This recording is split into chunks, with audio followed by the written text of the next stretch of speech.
Mabuhay. Welcome to Philippintastic. My name is Kevin and I'm an American expat living in the Philippines. Today I wanted to talk a little bit about budgeting in the Philippines.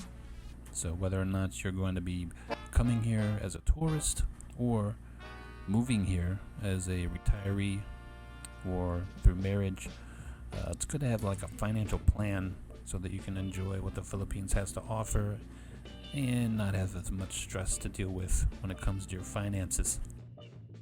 A lot of people like to come to the Philippines because it's roughly about 7,000 islands. So that's a lot of beaches, lots of beautiful blue water, white sands, jungles, mountains, food, beautiful men and women. Popular place for people to come to. But aside from the low cost of the country, you also have to remember that it's also a developing country. So when it comes to like infrastructure, the road, the internet, just basic things like water and electricity sometimes can be problematic depending on where you're living. Always make sure to research where you plan on living and get some advice from people who are actually living there already before you go and put down roots. But we live in Iloilo City, otherwise known as Queen of the South. Fairly smaller city, not as big as Metro Manila, but the rent here runs about 20,000 pesos a month. In total, we spend maybe about 30,000 to 40,000 per month. Just depends on our expenditures. Which, to get an idea of how much 1,000 pesos is, that's roughly around $20 US.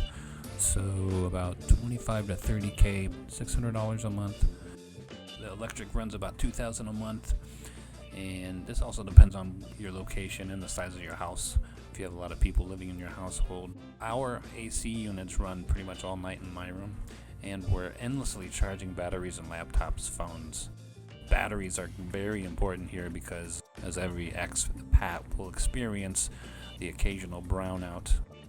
And as far as water goes, runs us about 500 pesos a month. But I would mention you shouldn't drink the water from the tap. It's better to spend a little bit more money on either bottled water or buy yourself like a decent faucet filter. One thing I cannot live without is my interweb. So the internet, I work online, I make YouTube videos, I watch YouTube videos, I watch people watching YouTube videos, and that's really a thing. We purchased a mini router that connects all of our devices for a few thousand pesos, and then we pay once a month for unlimited data. And for groceries, we spend maybe 4,000 to 5,000 pesos per week, and that depends on what we're eating. If we mostly just cook food at home, we can save a little bit more money, but once in a while we might go out once or twice a week, just kind of to do something new and just do something fresh. The fruits and vegetables actually are still relatively cheaper here than other countries, and they're pretty good quality. Alcohol and cigarettes are all the cheapest in the Philippines, so what more could a growing child need? As far as other things like cars, electronics, branded shoes, those are going to be really expensive because you're living in the islands. Getting anything here from other countries is much more expensive because you have to ship it here or fly it here. So if you're one of those people that have the bankroll or have the money to cover that and you want to live like a baller, go ahead and show the money. Show me the money! For some people, it's all about the bling. Show me the money.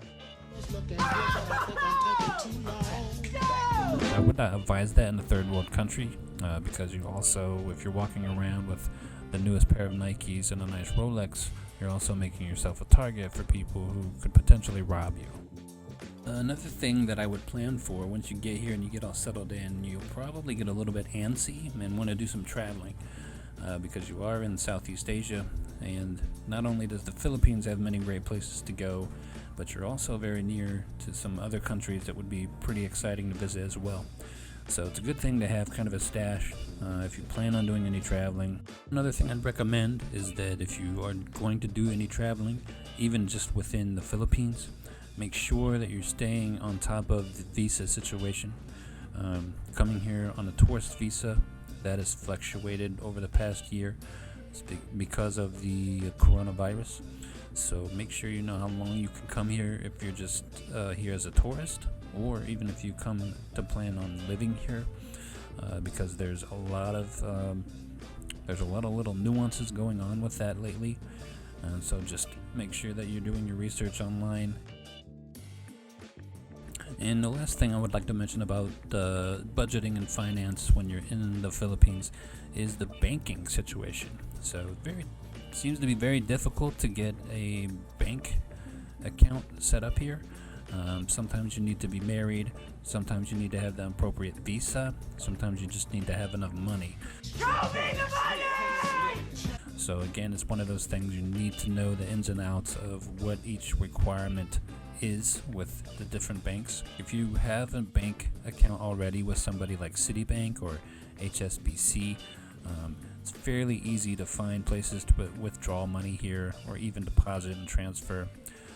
But just make sure that if you have an overseas bank account, you're not going to get stuck with like foreign transaction fees, ATM fees. I would also recommend for electronic transfers. I've heard that Wise, W-I-S-E, is a good option for transferring money. And also, when you're in Philippines, there's a form of digital pay, which is called GCash. And that's similar to like Google Cash, Apple Pay, or even Alipay. And if you're coming to the Philippines, like I said, whether for tourism or even to live here, make sure you sit down before you actually board that plane and, set up your goals. What's your plan? Make sure you know how much you're pulling in every month and how much you can spend or how much you can afford to spend. What things you actually need to survive as opposed to what you want. Because some of you that might be coming here to live still have bills and things that you're paying in the US, and that can take a huge chunk out of your income, so make sure you're budgeting for that. Having like an emergency fund for anything that might come up. There's a lot of typhoons here, also earthquakes, there's a few volcanoes around, so lots of exciting things happen here. But anyway guys, I hope this information has been slightly helpful. So don't forget to hit that like button, subscribe, and the bell so you won't miss out on any more mediocre entertainment. Salamat.